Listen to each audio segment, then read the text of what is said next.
Buenos días y saludos especialmente a quien me invitó a este espacio, la Fundación Colombiana para Cáncer de Pulmón, Asma, EPOC y otras enfermedades respiratorias, Inspirat, y especialmente a Marta Herrera. Y también un gran saludo a todos los que nos acompañan en este espacio. Hoy vamos a hablar en estos minutos sobre lo que he llamado la evolución de la oncología u oncoevolution, que está centralizada en cómo las tecnologías, especialmente la inteligencia artificial, están cambiando no solamente el mundo en general, sino nuestro mundo del cáncer en particular. Este es el código con mis datos para quienes deseen escanearlo y mantenernos en contacto. Soy Luis Eduardo Pino, hematoncólogo, y bienvenidos a OncoEvolution. Nosotros en cáncer enfrentamos diversos problemas. Son los problemas que enfrentamos en general también en la medicina. Básicamente, cáncer es una de las especialidades de mayor complejidad porque no es infrecuente que los pacientes con cáncer tengan otra serie de enfermedades, comorbilidades y condiciones diversas, socioeconómicas, culturales, geográficas, económicas, etcétera, en los que hace mucho más difícil tomar adecuadamente decisiones. Por tanto, uno de los grandes problemas que tenemos en cáncer es decidir mejor cómo gestionamos bien esa complejidad con un gran volumen de información. No solamente volumen de información clínica, sino también volumen de información genómica, volumen de información geoespacial, volumen de información de redes sociales, etcétera. Todo esto hace que tengamos que asistirnos de modelos de inteligencia artificial, de Big Data para poder tomar mejores decisiones. Pero también debemos aprender a utilizar estas tecnologías para anticiparnos, para hacer un mejor diagnóstico temprano, tamizaje inteligente, que nos permitan obviamente recuperar y curar de forma mucho más oportuna a nuestros pacientes. Por supuesto, integrar, es decir, establecer relaciones entre todo este gran acúmulo de datos que se generan, medir y monitorizar, y ahí es muy importante el uso de tecnologías digitales, entornos envolventes, sistemas de medición, de monitoreo, para poder capturar las dimensiones de los resultados en salud, de la calidad de vida y de muchas cosas que hoy no podemos medir fácilmente en nuestros pacientes. Y lo más importante, y en eso hoy los modelos generativos nos han ayudado bastante en tratar de descubrir nuevas cosas y generar hipótesis y empezar a iterar soluciones sobre esas hipótesis. Si las tecnologías como la inteligencia artificial nos ayudan en esto, sería fantástico para tener una nueva era en el cáncer. Hace un año largo escribimos esto que era básicamente lo que se movía para el año 2023 en tecnologías, incluyendo inteligencia artificial, y estábamos, digamos, en el nacimiento y en la difusión muy masiva de lo que llamamos la inteligencia artificial generativa, donde uno de sus modelos más famosos es el ChatGPT, pero hay un número muy grande de modelos generativos, más de 18.000 hoy, que nos han cambiado el mundo.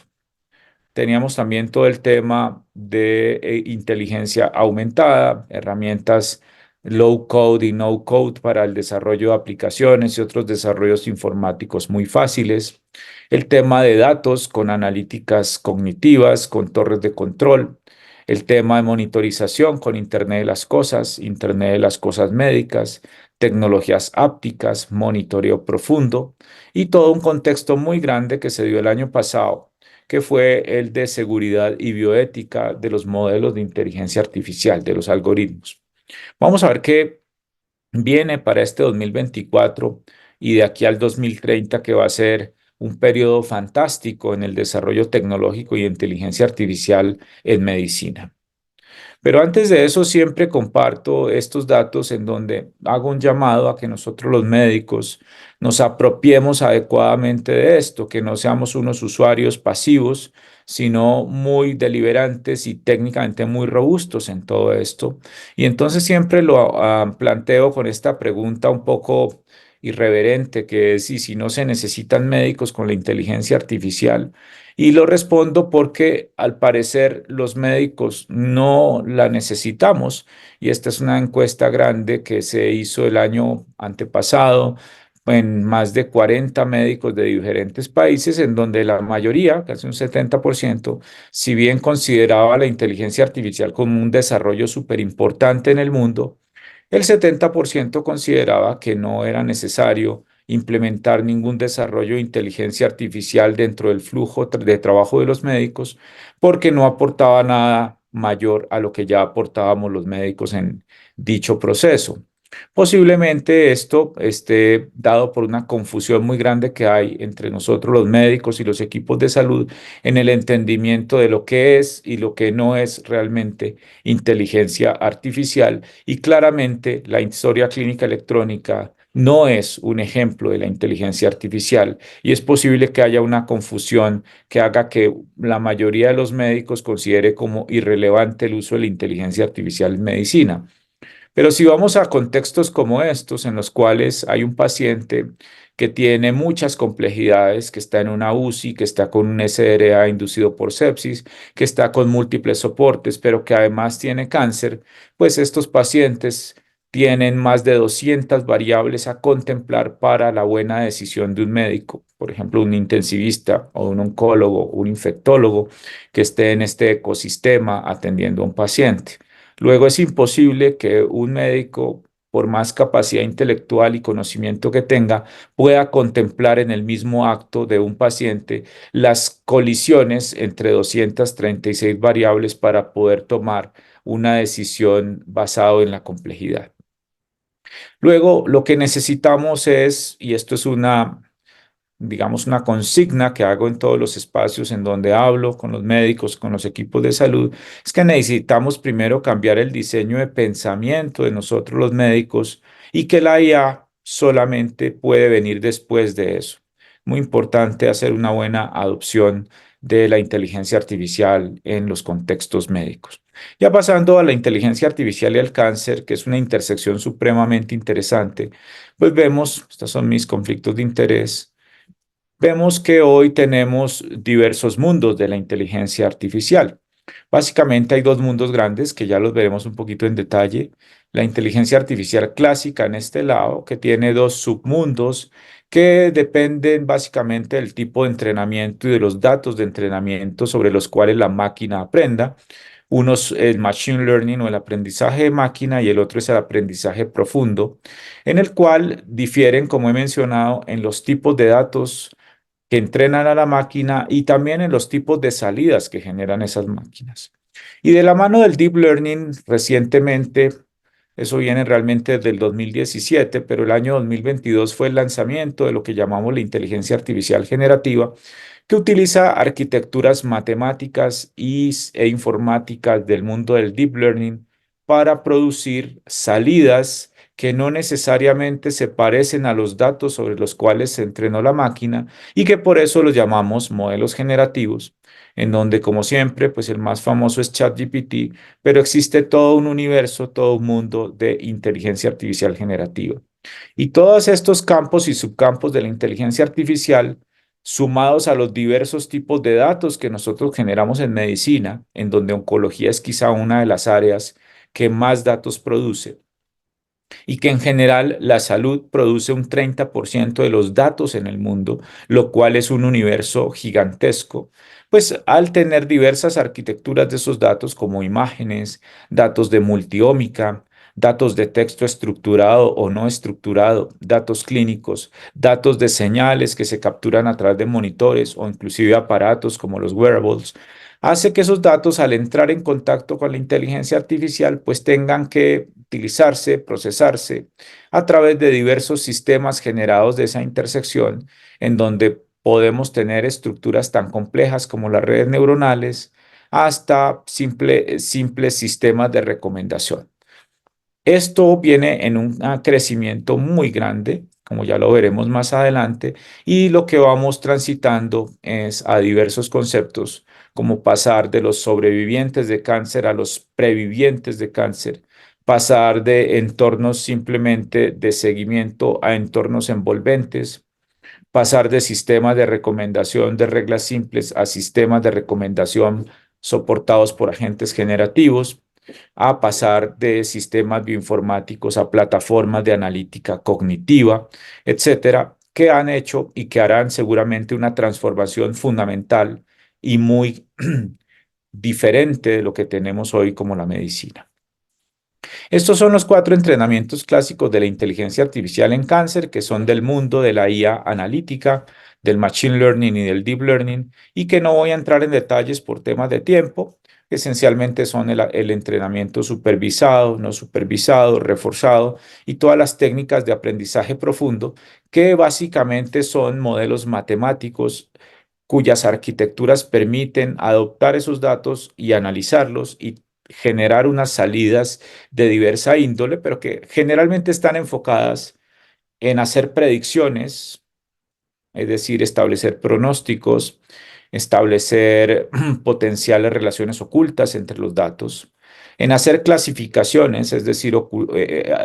encontrar, por ejemplo, trayectorias nuevas de enfermedad, subtipos nuevos de enfermedad. Y esto se ha utilizado, por ejemplo, en subtipos tumorales, en donde pensábamos que todo el cáncer de seno era uno solo y realmente hoy sabemos que hay inclusive ya casi un quinto subtipo de cáncer de mama que nos hacen o nos facilitan el buscar perfilamientos terapéuticos y aprendizajes o entrenamientos mucho más complejos como el reforzado que nos enseña a tomar ciertas estrategias o ciertas intervenciones en contextos muy complejos. Hoy en día entonces tenemos esta intersección en donde está la inteligencia artificial analítica o clásica con sus dos entrenamientos grandes que son el machine learning y el deep learning y como les decía la generativa en un crecimiento gigantesco fundamentada sobre estructuras del deep learning. En los modelos de analítica nosotros hacemos ajustes de parámetros para que, por ejemplo, la sensibilidad, la especificidad, el F1, el área bajo la curva, etcétera, todos los desempeños de predicción, clasificación de estos modelos sea mucho más confiable, pero su uso es mucho más estrecho. Generalmente ahí utilizamos estos modelos de IA analítica en series de datos, datos tabulares, datos que tenemos en un Excel o en otros alojadores de datos que pueden ser pequeños o muy grandes, volumétricos, pero realmente ahí utilizamos o los aplicamos especialmente en problemas muy específicos de la medicina. La IA generativa, por su lado,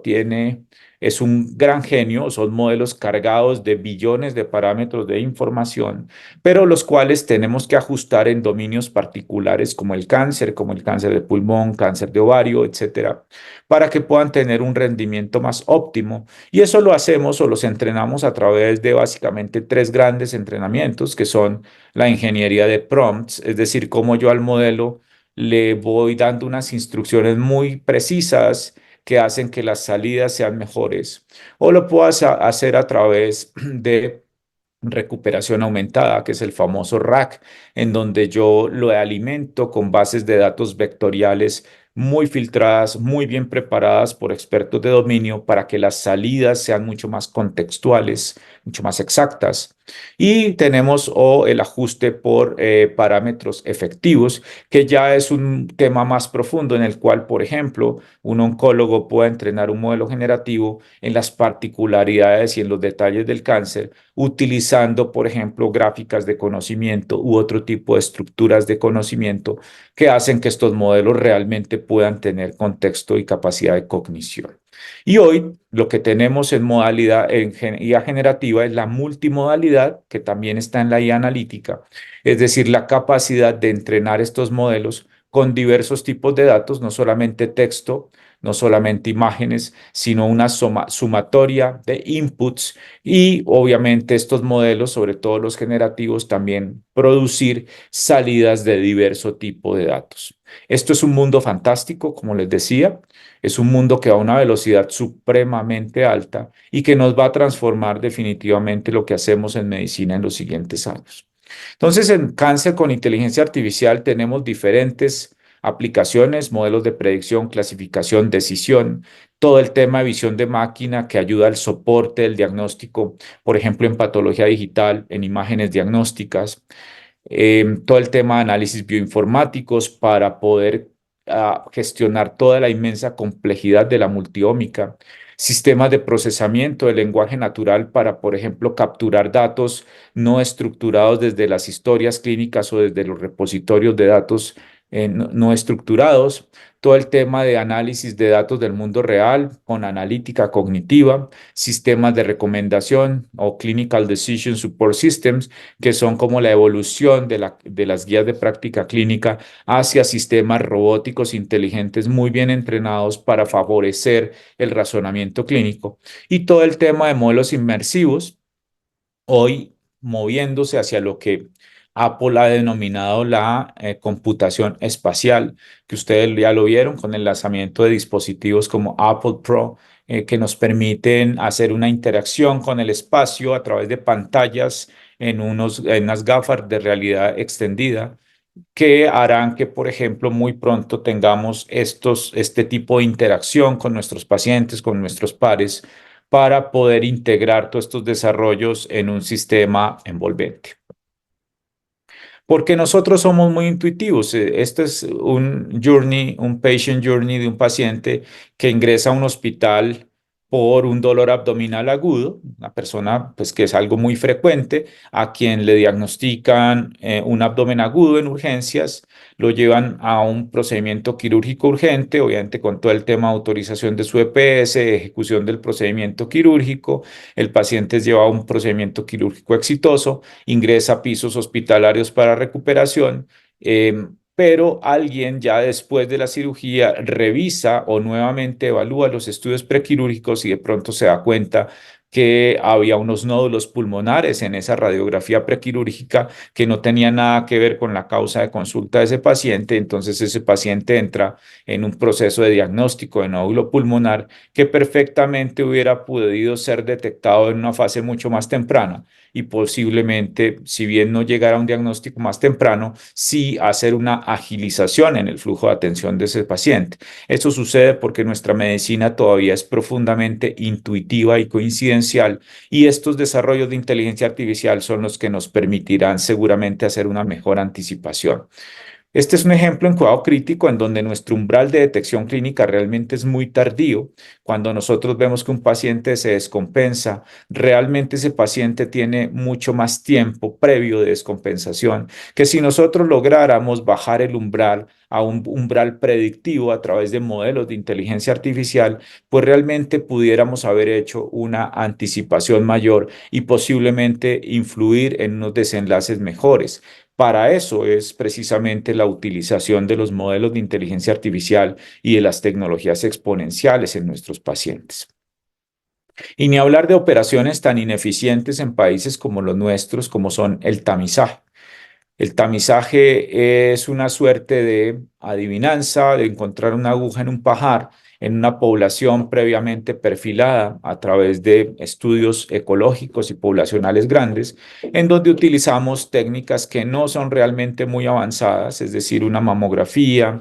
un TAC de tórax de baja dosis, una prueba de Papá Nicolau o una ADN-BPH, etcétera. Son pruebas que realmente permiten hacer una detección de cáncer en un momento en que el crecimiento celular del cáncer ya ha sobrepasado unos niveles importantes, pero es lo que tenemos. Realmente a donde debemos movernos con el tamizaje es a un mejor entendimiento de la biología y de la evolución de cada cáncer en particular y a partir de ahí utilizar realmente biomarcadores más tempranos, más útiles, como por ejemplo, hoy tenemos narices y vejigas electrónicas que están entrenadas bajo modelos de inteligencia artificial y que lo que miden son los metabolitos, por ejemplo, en el aliento, en la orina, en la saliva, que son metabolitos u otros productos mucho más tempranos en la evolución del cáncer y que nos permitirían realmente mover el tamizaje hacia un tamizaje molecular, a un tamizaje profundo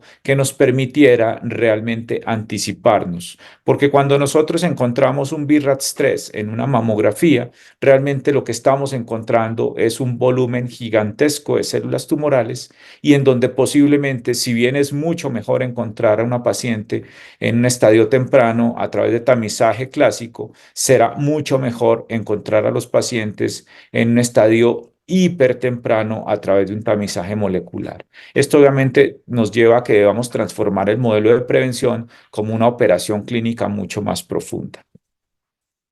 Por supuesto, para hacer todo esto, integrarlo en nuestros flujos, los médicos tenemos que aprender a pensar en arquitectura biodigital, en temas o en la intersección entre los dos mundos, entre el mundo biológico, biopsicosocial y el mundo informático, porque las plataformas, los desarrollos informáticos solamente cobran sentido a partir de la estructura de nuestros modelos biológicos. Si un médico no participa en la arquitectura de un desarrollo que pretenda ser parte de salud digital, de inteligencia artificial aplicada, pues estos desarrollos están condenados a ser poco funcionales o peor aún, a tener una pésima adopción e implementación en los flujos de trabajo. Por eso es importante que los médicos adquiramos este concepto de la arquitectura biodigital.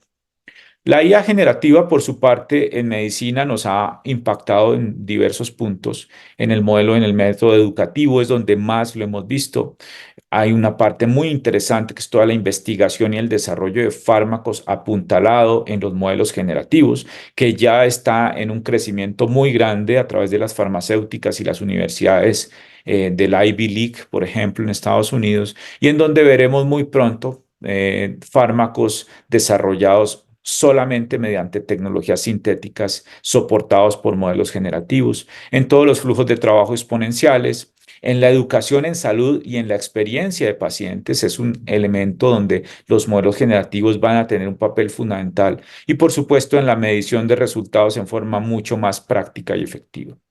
Porque para todos es claro que estos modelos que son muy bien entrenados en respuestas, en búsqueda semántica y otra serie de características sobre el texto, pues al menos se equiparan a el rendimiento de un médico pilo en contestar exámenes estandarizados de medicina.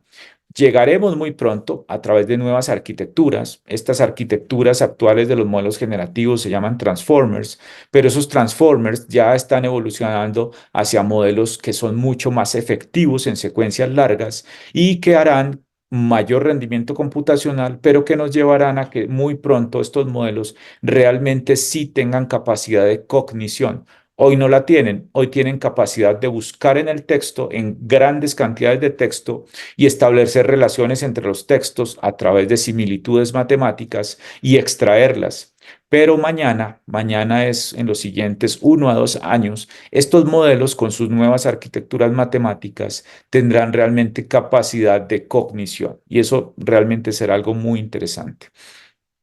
Esta es la evolución, por ejemplo, de modelos generativos de texto a imagen, donde este modelo que ya es viejo del año 2022 hacía o generaba unas imágenes de no muy buena calidad en diversas metodologías a partir de órganos, pero realmente con la evolución de los modelos generativos, con entrenamiento, por ejemplo, en bases de proteínas, de todas las proteínas del mundo, como AlphaFold, se pueden producir prototipos de moléculas de medicamentos a través de dichos modelos generativos y posteriormente hacer el desarrollo de fármacos en modelos in silico o modelos como gemelos digitales u organoides, lo cual va a adelantar muchísimo el desarrollo de medicamentos para cáncer que van a pasar de un promedio de 8 a 10 años para su desarrollo a solamente 2 años y posiblemente con mejor rendimiento en eficacia, lo cual realmente esperamos que sea uno de los elementos que nos permitirán curar en el cáncer a través del desarrollo de intervenciones realmente personalizadas en nuestros pacientes. Luego podemos hablar entonces de una IA general en medicina. Realmente es muy difícil decir que ya estamos evolucionando a un entorno en el cual la IA se tome la medicina en forma general y seamos nosotros operados a través de este tipo de desarrollos. Pero es importante que nosotros vayamos adquiriendo unas competencias de intersección que nos permitan hacer una adopción escalonada, pero efectiva y apropiada de este tipo de tecnologías en nuestro flujo de trabajo clásico, que ya no va a ser tan clásico. Para eso tenemos que aprender de ciencia de datos, de tecnologías exponenciales, de transformación digital y aprender a comunicar mejor, porque obviamente si esto es un reto para nosotros, imagínense cómo será el reto para nuestros pacientes de entenderlo, de entender que tú vas a utilizar un algoritmo de inteligencia artificial para establecer su pronóstico, su tratamiento, para educarlo. Eso hace que nosotros tengamos que cada vez ser también mejores comunicadores y ojalá tener una mayor empatía hacia nuestros pacientes. Este es un ejemplo muy rápido que les voy a mostrar. Hemos trabajado con mi equipo y con la empresa española Génova en una alianza para entrenar un modelo generativo conversacional enfocado en médicos, equipos de salud y pacientes. Ya está entrenado inicialmente en oncología torácica. Vamos a empezar ahora a entrenarlo en otras enfermedades de alto impacto en cáncer para que podamos utilizar estos modelos generativos que son unos grandes genios entrenados muy bien en mundos como el cáncer a través de parámetro eficiencia y que nos permitan, por ejemplo, en este caso, hacer una educación en salud mucho más fácil, pero además también mucho más depurada. Este es un ejemplo, un cortísimo video de lo que sucede con nuestro agente conversacional que se llama Nova.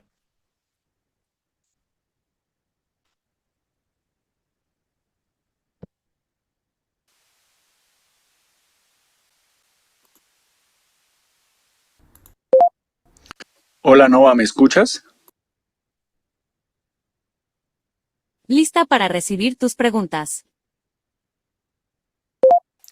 Tengo un paciente con cáncer de pulmón de células no pequeñas y con mutación en el gen EGFR. ¿Cuál es la evidencia de los tratamientos de elección en primera línea?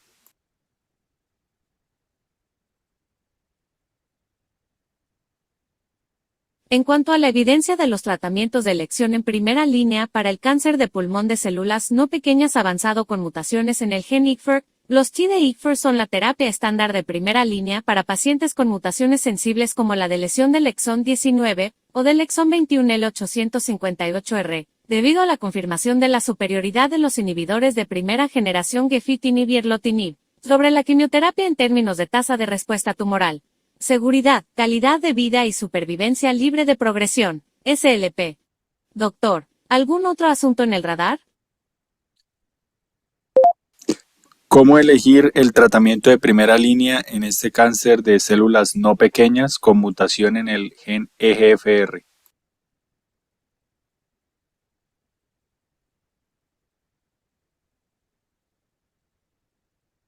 Para elegir el tratamiento de primera línea en el cáncer de pulmón de células no pequeñas avanzado con mutaciones en el gen IGFR, los resultados del estudio FLAURA, así como las altas tasas de respuesta en lesiones del sistema nervioso central, y las menores tasas comparativas de eventos adversos graves han establecido a osimertinib como el tratamiento de primera línea preferible para los pacientes con CPCN que ha avanzado mutado por IGFR, especialmente para los pacientes con metástasis en el SNC.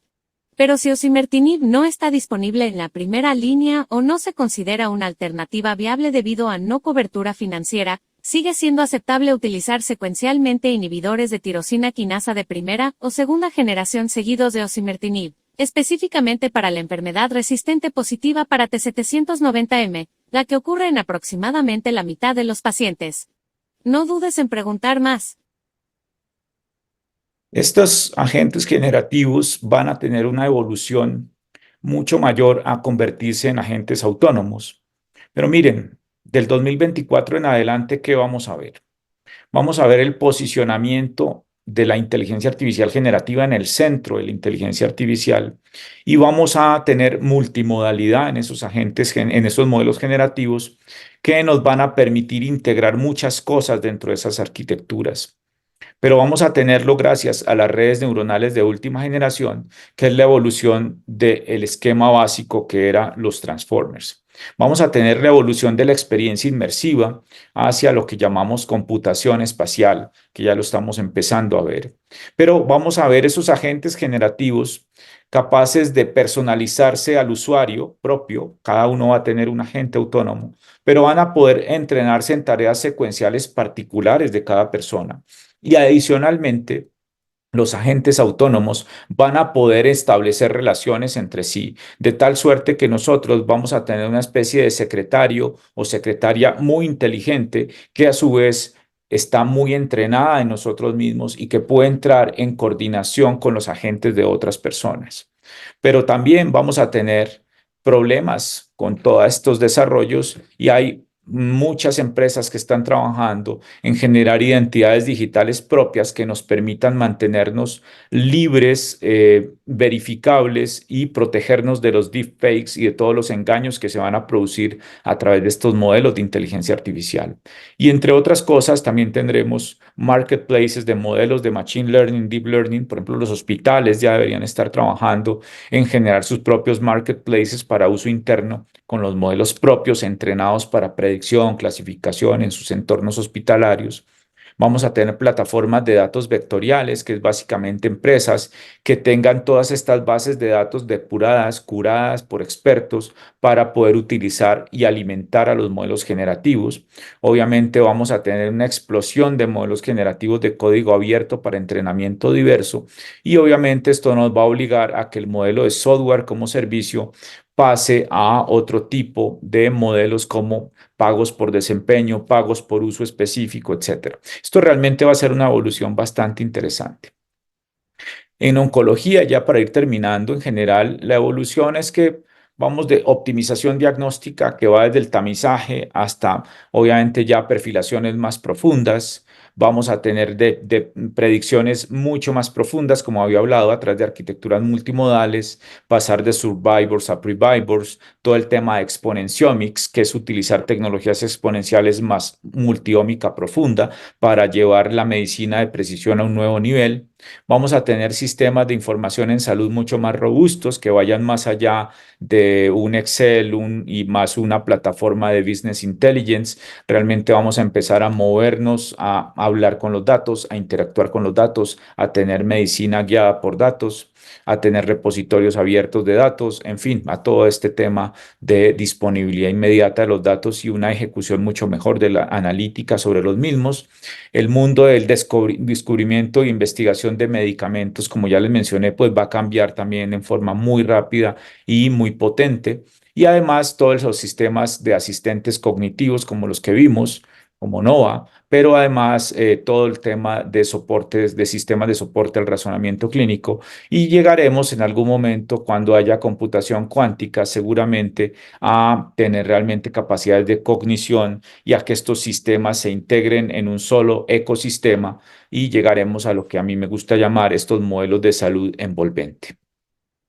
Y tendremos entonces en los flujos de trabajo médico cada una de estos desarrollos alojados en un ecosistema que permita una captura de datos sin escribir en el teclado para la historia clínica electrónica, que haya análisis de colisión mucho más exactos a través de arquitecturas multimodales, que hayan sistemas de recomendación avanzados, que los hospitales, por ejemplo, adquieran la capacidad de flexibilidad soportada en la tecnología, que puedan ajustar sus flujos de trabajo, digamos, sus distribuciones de equipos, etcétera, sus mantenimientos a través de entornos sensibles al contexto y obviamente todo el tema de computación espacial que nos lleve a que los pacientes tengan modelos de extensión hospitalaria digitales en sus casas y a poder domiciliar el cuidado en forma mucho más efectiva. Entonces, realmente viendo todo este universo fantástico, pues los dos grandes desafíos de la evolución hacia una IA general en cáncer es cómo vamos a hacer una integración apropiada de sus desarrollos en nuestra rutina para que generen valor real y por supuesto todo el tema de seguridad informática y desafíos bioéticos que están vinculados a los sesgos, a la libertad de decidir de todos estos modelos, los cuales deben tener un profundo desempeño ético. Y para finalizar, también les digo que la IA sí va a reemplazar al médico, pero al médico que tenga un modelo clásico, tradicional, que no se adopte o que no se adapte mejor a esta nueva evolución. Y ojalá sea muy pronto porque las tareas administrativas mal hechas, mal planificadas, mal desarrolladas, nos convirtieron en unos malos bots y no en los protagonistas de una buena historia de experiencia con nuestros pacientes. Muchas gracias por este tiempo. Estos son mis datos para quienes quieran interactuar, para quienes quieran comentarnos de proyectos. Aquí están mis empresas, que es Oxler, que es una empresa de inteligencia artificial en salud, a Hipócrates, que lo fundamos ya hace casi 3 años, es un centro de pensamiento de inteligencia artificial en salud, y el Oxler Lab, que es un sandbox médico para aprender un poco más nosotros, el personal de salud, a trabajar y a hacer unos proyectos con los datos que tenemos. Muchísimas gracias y nuevamente muchos éxitos en este evento.